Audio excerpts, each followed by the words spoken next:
बिस्मिल्लाहिर्रहमानिर्रहीम। सिपाही एक गांव में दाखिल हुए। वहां की तमाम औरतों की इस्मत दरी कर दी, मगर एक खातून ऐसी थी। जब उसके पास घर में सिपाही दाखिल हुआ तो उसने सिपाही को कत्ल कर दिया, सर काट कर रख लिया। जब सिपाही इस गांव से निकल कर चले गए, तमाम औरतें अपने फटे हुए कपड़े लिए अपने घरों से निकल आई, एक दूसरे को रोदात बयान करने लगी। इतने में वो बहादुर खातून अपने घर से निकली। औरतों ने देखा कि उसने घर में दाखिल होने वाले सिपाही का सर अपने हाथों में उठा रखा है। नहायत गैरत और खुददारी के साथ वो उनकी तरफ आने लगी।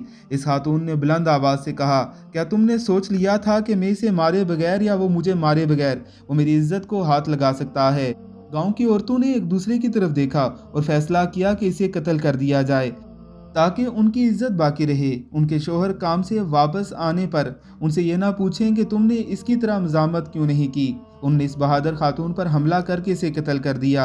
उनने जिल्लत को जिंदा रखने के लिए इज्जत का कत्ल कर दिया। यही हाल आज हमारे माशरे के करप्ट लोगों का है।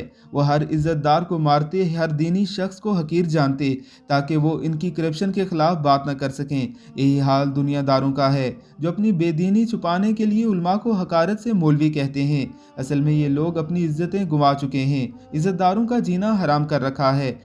अब आप जब कहीं भी ऐसे जुमले सुने, ऐसे लोग देखें तो समझ जाएं कि ये उन्हीं औरतों की औलाद से हैं जिन्होंने अपनी जिल्लत छुपाने के लिए इज्जत को कत्ल कर दिया था।